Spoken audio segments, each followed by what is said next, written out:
ദൃശ്യം 3 ടീസർ കണ്ടു കഴിഞ്ഞപ്പോൾ ഇതിലിപ്പോൾ പ്രത്യേകിച്ചൊന്നും ഇല്ലല്ലോ എന്നായിരിക്കും ഓൾമോസ്റ്റ് എല്ലാവർക്കും തോന്നിയിട്ടുണ്ടാവുക. പ്രത്യക്ഷത്തിൽ നോക്കുമ്പോൾ ടീസറിന്റെ പകുതിയോളം ആദ്യ 2 സിനിമയിലെ വിഷ്വൽസും ഡയലോഗ്സും ഒക്കെയാണ് വരുന്നത്. പിന്നെ 3ലെ വിഷ്വൽസിലോട്ട് വരുമ്പോഴത്തേക്കും ഏട്ടൻ ജസ്റ്റ് ഒരു നറേഷൻ പറയുന്നു, പിന്നെ ക്യാരക്ടേഴ്സിനൊക്കെ മിന്നായം പോലെ കാണിച്ചു പോകുന്നു. ഇത്രയല്ലേ ഉള്ളൂ. പക്ഷേ ഈ പറഞ്ഞ ചെറിയ ഈ ഒരു കാര്യത്തിനുള്ളിൽ തന്നെ കുറച്ചധികം ഹിഡൻ ഡീറ്റെയിൽസ് ഉണ്ട്. അതാണ് നമ്മൾ ഇന്നത്തെ വീഡിയോയിൽ പറയാൻ പോകുന്നത്. Welcome to shot on talkies. ഞാൻ ശ്രീനന്ദൻ ചെങ്ങന്നൂർ. ടീസർ ആരംഭിക്കുന്നത് 2013 ദൃശ്യം 1ന്റെ വിഷ്വൽസ് കാണിച്ചുകൊണ്ടാണ്. അതിനുശേഷം 2021 പുറത്തിറങ്ങിയ ദൃശ്യം 2ലെ വിഷ്വൽസും കാണിക്കുന്നു. രണ്ടിലും ശ്രദ്ധിക്കേണ്ട കാര്യം, ആദ്യ സിനിമയിലെ മെയിൻ ഇൻസിഡൻസിന് ശേഷം എൻഡിങ് സീനാണ് കാണിക്കുന്നത്. ആ ഒരു അതിഥി വന്നു, അതിഥിയെ മടക്കി അയച്ചു എന്ന് പറയുന്ന ഒരു പോർഷനാണ് കാണിക്കുന്നത്. അത് കഴിഞ്ഞ് 2ലോട്ട് വരുമ്പോൾ 2ലെ ബാക്കി വിഷ്വൽസ് കാണിക്കാതെ ഏറ്റവും എൻഡിങ് ആണ് കാണിക്കുന്നത്. We are not watching him, he is watching us എന്ന് പറയുന്ന ആ ഒരു മൊമെന്റ്. ദൃശ്യം 2 അവസാനിച്ചപ്പോഴും 3 വരാനുള്ള ഒരു പോസിബിലിറ്റി ഇട്ടിട്ടായിരുന്നു ആ ഒരു സീനിലൂടെ നിർത്തിയത്. ഇപ്പോൾ അത് 3 ഒഫീഷ്യലി വന്നിരിക്കുകയാണ്. ആൻഡ് 3ൽ നമുക്ക് ആദ്യം കിട്ടുന്ന വിഷ്വൽ ജോർജ് കുട്ടി ഒരു പള്ളിയിൽ പ്രാർത്ഥിക്കാനിരിക്കുന്നതാണ്. അവിടെ വെച്ച് ജോർജ് കുട്ടിയുടെ ഒരു ചെറിയ നറേഷൻ നമുക്ക് കേൾക്കാം. ഈ നറേഷനാണ് ഏറ്റവും അധികം ഇമ്പോർട്ടൻ്റ് ആയിട്ട് വരുന്നത്. ജോർജ് കുട്ടി പറഞ്ഞു തുടങ്ങുന്നത് കുട്ടിക്കാലം മുതലേ താൻ യുദ്ധം ചെയ്യുകയാണെന്നാണ്. നമുക്കറിയാം ജോർജ് കുട്ടി ഒരു അനാഥനാണ്. അതുകൊണ്ട് തന്നെ കുട്ടിക്കാലം തൊട്ട് വളരെയധികം കഷ്ടപ്പെട്ട് വളർന്നാണ് തൻ്റെ ഈ കുടുംബവും തൻ്റെ ഈ ബിസിനസ്സുകളും എല്ലാം ഉണ്ടാക്കിയെടുത്തത്. ദൃശ്യം 1ൽ നമ്മൾ ജോർജ് കുട്ടിയെ കാണുമ്പോൾ ഒരു കേബിൾ ടിവിയും പിന്നെ പറമ്പിലെ കൃഷിയൊക്കെ മാത്രമായിട്ടാണ് പോയതെങ്കിൽ 2ലേക്ക് വരുമ്പോഴേക്കും ഈവൻ ബിഗ്ഗറായി. തിയേറ്റർ ബിസിനസ്, അതേപോലെ സിനിമ പ്രൊഡക്ഷനിലേക്ക് കടക്കുന്നു. അങ്ങനെ ഒരുപാട് കാര്യങ്ങൾ ചെയ്യുന്നുണ്ടായിരുന്നു. 3ലേക്ക് വരുമ്പോൾ ഇത് വീണ്ടും കൂടിയിട്ടുണ്ടാകണം. പക്ഷെ സ്റ്റിൽ ജോർജ് കുട്ടിയുടെ യുദ്ധം ഇപ്പോഴും തീരുന്നില്ല. അതായത് ജോർജ് കുട്ടീനെ എത്ര പൈസ ഉണ്ടാക്കിയാലും എത്ര വലിയ പണക്കാരനായാലും കാര്യമില്ല. വരുണ്ട കൊലപാതകവും അതുമൂലം ഉണ്ടായ പ്രശ്നങ്ങളും ജീവിതകാലം മുഴുവൻ ജോർജ് കുട്ടിയും കുടുംബത്തെയും അലട്ടിക്കൊണ്ട് തന്നെ. കുടുംബത്തെ സംരക്ഷിക്കുന്നതിനിടയിൽ ആരെയൊക്കെ വേദനിപ്പിച്ചിട്ടുണ്ടെന്ന് താൻ തിരിച്ചറിയില്ല എന്നൊക്കെ ജോർജ് കുട്ടി പറയുന്നു. ഏറ്റവും അവസാനം ഈ നറേഷനിലോട്ട് വരുമ്പോഴാണ് ഇതിലെ ട്വിസ്റ്റ് മനസ്സിലാക്കുന്നത്. നമ്മൾ ആദ്യം ഈ ഷോട്ട് കാണുമ്പോൾ വിചാരിക്കുന്നത് എന്താണ്, പള്ളിയിൽ നിന്ന് കർത്താവിനോട് മനസ്സിൽ ഈ ഒരു കാര്യങ്ങളെല്ലാം പറയുമെന്നാണ്. പക്ഷേ ഇവിടെ സർ എന്ന് വിളിക്കുന്നുണ്ട്. അതായത് ഈ സീനും ഈ പറയുന്ന ഡയലോഗും തമ്മിൽ ബന്ധമൊന്നുമില്ല, സിങ്കാക്കി ഇങ്ങനെ ഇട്ടേക്കുവാണ്. ശരിക്കും ഇത് പള്ളിയിൽ വന്ന് കർത്താവിനോട് പറയുന്നതല്ല, മറിച്ച് വേറെ ആരോടോ ജോർജ് കുട്ടി സിനിമയിൽ മറ്റൊരു മൊമെന്റിൽ പറയുന്നതാണ്.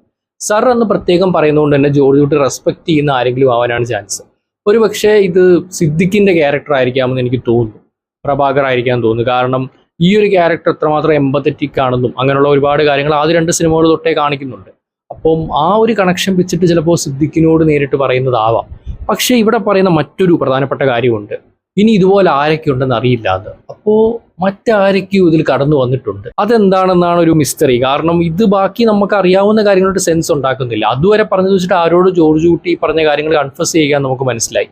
പക്ഷേ ഏറ്റവും അവസാനം ഈ പറഞ്ഞതുപോലെ മറ്റാരൊക്കെ ഉണ്ടെന്ന് അറിയില്ല എന്ന് പറയുന്നത് കുറച്ചധികം സസ്പീഷ്യസ് ആണ്. ദൃശ്യം 2ന്റെ അവസാനം 3 ഉണ്ടായേക്കാമെന്നൊരു ടീസിട്ടപ്പം മുതലേ ഒരുപാട് പേര് പറയുന്ന വലിയൊരു തിയറിയാണ് ദൃശ്യം 3ൽ ജോർജ് കുട്ടി തന്റെ കുറ്റങ്ങൾ ഏറ്റുപറയുമെന്നുള്ളത്.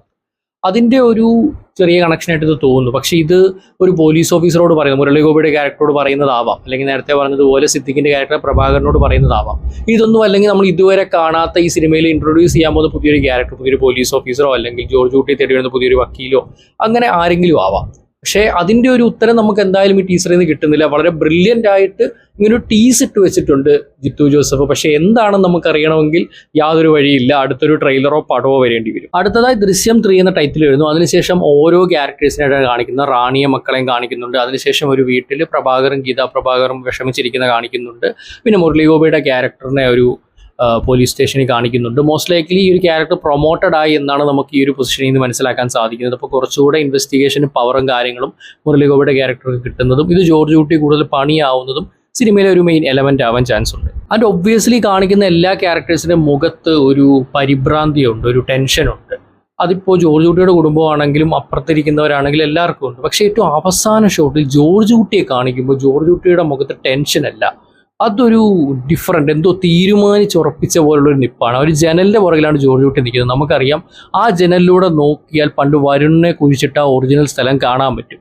അത് ഈ 2 സിനിമകളിലും ആ ജനൽ ഒരുപാട് കളി കളിച്ചിട്ടുള്ള ഒരു ലൊക്കേഷനാണ്. അപ്പോൾ അവിടെ തന്നെ ജോർജ് കുട്ടി നിന്നിട്ട് രാത്രി അവിടേക്ക് നോക്കുന്നു.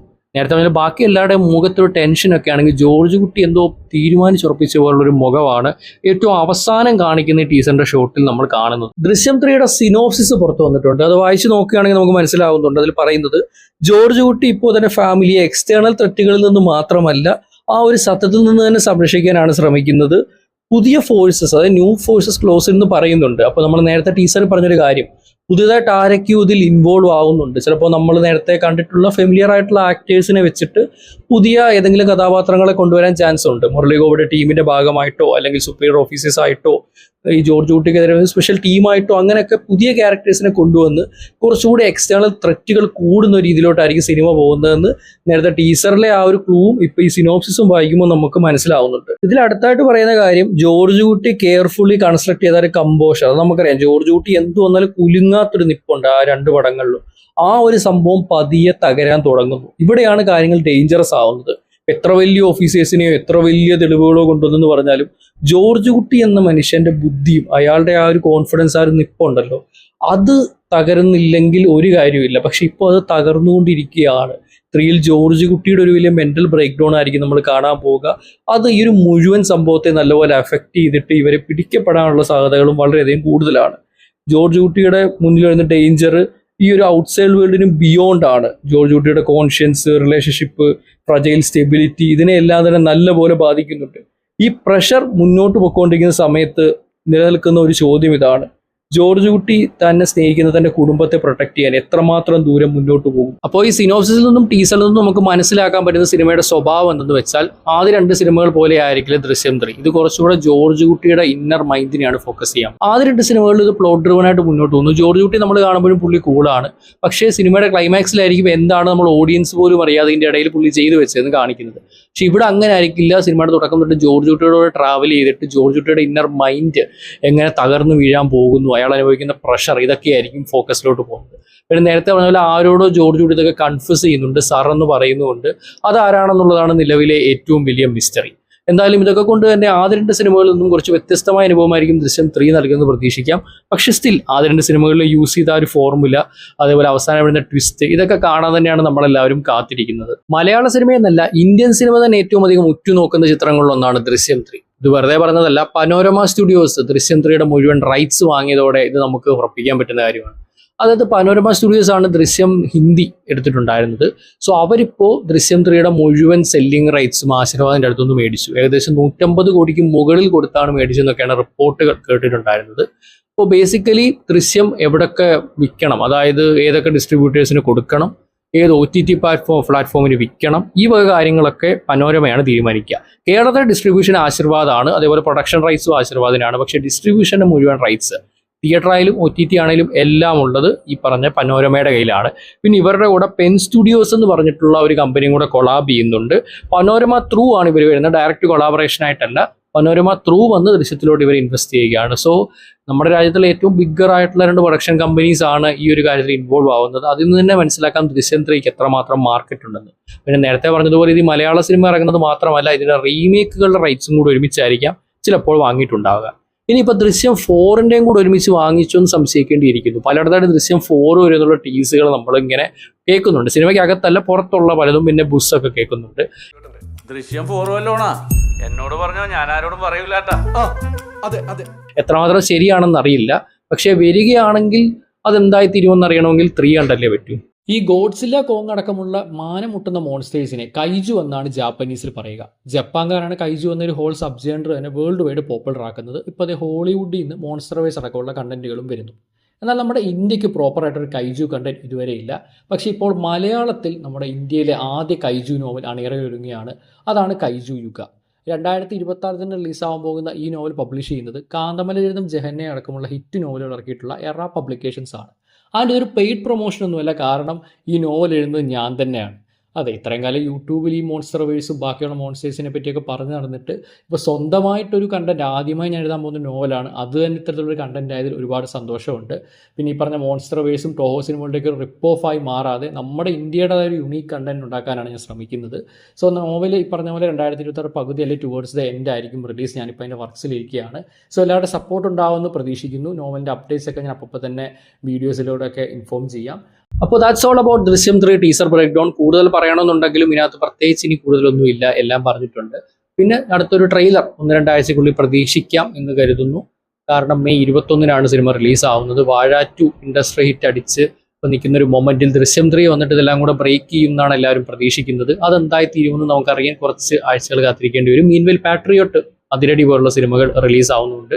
മോളിവുഡ് ടൈംസ് വരുന്നു നീടെ പറഞ്ഞെങ്കിലും ഇപ്പം അതേ ജസ്റ്റ് അത് ജൂൺ 5 പോസ്റ്റ്പോൺ ചെയ്തിട്ടുണ്ട്. സോ ഈ മെയിൽ ഇനിയിപ്പോൾ ഈ പറഞ്ഞ 3 ബിഗ്ഗീസ് ആയിരിക്കും നമുക്ക് വരാൻ പോകുന്നത്. പിന്നെ സൂര്യയുടെ കറുപ്പ് കൊണ്ടെന്ന് കേട്ടു. അപ്പോൾ എന്തായാലും മെയ് ഒരു ടൈറ്റ് മാസം തന്നെ. ഏപ്രില് വാഴ 2, മോഹിനിയാട്ടം ഒക്കെ ആയിട്ട് ഇങ്ങനെ മുന്നോട്ട് പോയെങ്കിലും മെയ്യിൽ കുറച്ചധികം റിലീസുകളുണ്ട്. എന്നാൽ കൂട്ടത്തിലെ തലതൊട്ടപ്പൻ ദൃശ്യം 3 എന്ന കാര്യത്തിൽ സംശയമില്ല. പലരും ഈ സീരിയൽ ലെവൽ കളർ ഗ്രേഡിംഗ് ആണെന്നൊക്കെ പറയുന്നുണ്ടെങ്കിലും ഒബ്വിയസ്ലി ഓഡിയൻസ് എല്ലാം ഇടിച്ചു കയറാൻ പോകുന്ന ഇൻഡസ്ട്രിയിട്ട് പൊട്ടൻഷ്യൽ ഉള്ള ഒരു സിനിമ തന്നെയാണ് ദൃശ്യം 3. പക്ഷേ 3 ആദ്യ 2 സിനിമകളുടെ ആ ലെവൽ വരുമോ, നിരാശയായി തീരുമോ എന്നൊക്കെ ഉള്ളത് ഇപ്പോഴും ഒരു ടെൻഷനാണ്. ഇപ്പം ഫസ്റ്റ് പാർട്ട് നമുക്ക് എല്ലാവർക്കും ഒരു വമ്പൻ ക്ലാസിക് ആയിട്ട് തന്നെയാണ് മനസ്സിലിരിക്കുന്നത്. പക്ഷെ 2 വരുമ്പോഴേക്കും ഇത് ചുമ്മാ ക്യാപിറ്റലൈസ് ചെയ്യുന്നതാണ്, ഇത് ചുമ്മാ OTTക്ക് വേണ്ടി ഒരു പടം എടുക്കുന്നതെന്നൊക്കെ എല്ലാവരും കരുതിയപ്പോൾ 2 ട്വിസ്റ്റ് കാര്യങ്ങളൊക്കെ കൊണ്ടുവന്നത് ഭയങ്കര ഇൻട്രസ്റ്റിംഗ് ആക്കി. ഒട്ടും ഹൈപ്പ് ഇല്ലാതെ എന്ന് വെച്ചാൽ നമുക്ക് ഹൈപ്പ് ഉണ്ടായിരുന്നു, പക്ഷേ ഇതിനകത്ത് പ്രത്യേകിച്ചൊന്നും കാണില്ല എന്നൊരു തോന്നലായിരുന്നു. അത് അങ്ങ് മാറ്റിക്കളഞ്ഞു. പക്ഷെ 3 വരുമ്പോഴേക്കും നമ്മൾ ഇതിനകത്ത് എന്തൊക്കെയോ ഉണ്ടെന്നുള്ളൊരു എക്സ്പെക്ടേഷൻസ് ഉണ്ട്. അപ്പം അതിനി വിനയായി തീരുമോ എന്നറിയാൻ കാത്തിരിക്കണം.